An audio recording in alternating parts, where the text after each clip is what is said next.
So years ago, I had a little bit of a drinking problem. It wasn't anything too crazy, but one of the side effects of having a drinking problem is being a piece of shit and making stupid choices.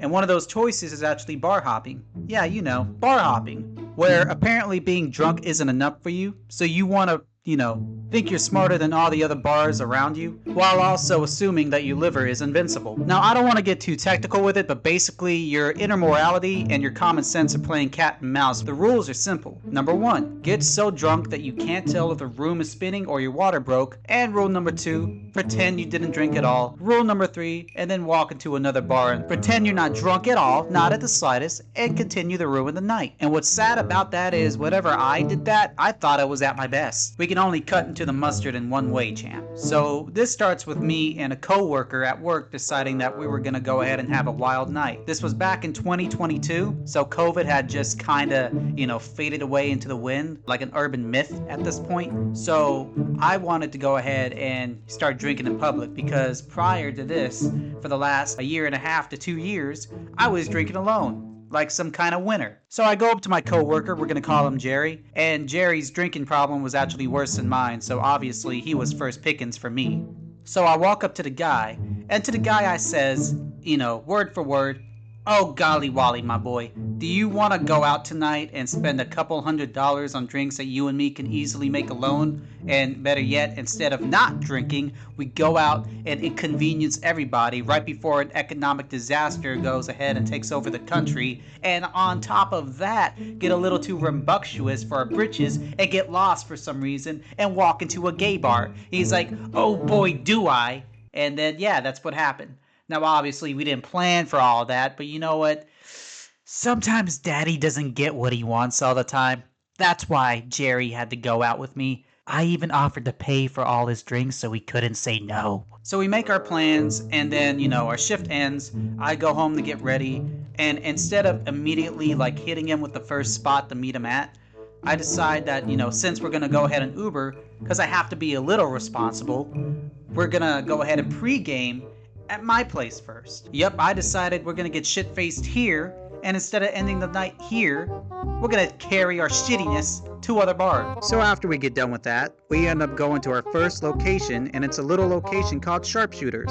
Now, on a scale of 1 to 10, I would probably give this bar a rating of maybe 1, -1. Because not only were the clientele very hicky, pretty apparent here that they're racist. I can tell when sister fuckers are looking down upon me. I didn't really appreciate it all that much. So just to kind of get back at these guys, I get in the mood by getting 5 beers each for me and Jerry. I'm paying for all these drinks, by the way, remember that. After I get a little toasty-woasty, I go ahead, take about $10 of quarters that I had, because to be fair, I already decided I was going to do this. This is not my first time in this bar. And I go in there, little jukebox, and play a little Benny the Butcher. I don't even stay for the whole songs that I set. Yeah, songs. I take that entire $10 worth of quarters, and I threw them in there, and just hit Benny the Butcher, Benny the Butcher, Benny the Butcher, Benny the Butcher, and after about 2 songs, me and him dip. And yeah, that was pretty powerful of me. Alright, second place is a little place called Mulligan's, and I'd probably give this one maybe a 2 out of 10, because instead of hicks, I have to deal with 2 problems. 1, construction workers.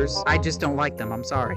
2, this guy that comes by named Misha, and Misha has a crush on Jerry, right? So me and Jerry both get, 5 beers each, and for context, I can't really remember what we were drinking. All I know for sure is what I was drinking was very masculine, and whatever Jerry was drinking, he gave me the vibe of someone who was kissing their dad on the lips up until the ripe old age of 25. So we go ahead and, we get to drinking, and Misha comes by, and he's like, "If you let me suck your toes, I will buy your next round." And Jerry's looking at me, contemplating it, and I'm like, first of all, I'm pissed because, number 1, what are you doing hanging out with Misha, thinking about, letting him suck your toes for drinks when I'm here buying your drinks? And 2, why didn't he offer that deal to me? I'm buying the drinks. If you're going to help somebody financially, help me. I take his happy ass out. And now we are going to go to our last location. This is where the money gets it, all the way to the pumping station. And for context, this is the gay bar. I didn't know it was a gay bar, let alone the gay bar in Memphis.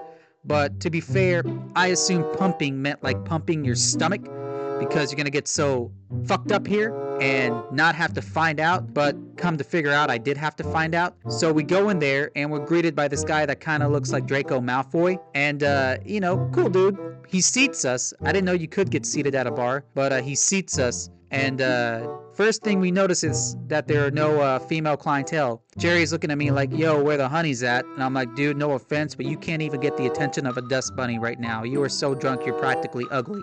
Stay here, order our drinks. I'm gonna go to the restroom because I have to pee because I got 10 bottles in me. So I walk into the restroom, and there's no male or female signs. It's just master and slave. And I thought that was weird, but, you know, I'm just going to go into the slave and, you know, think about it later. I go in there, instantly notice no urinals. It's just one little tub in the center. And I start to thinking, you know, do they offer baths here? But, you know, I'm too drunk to care.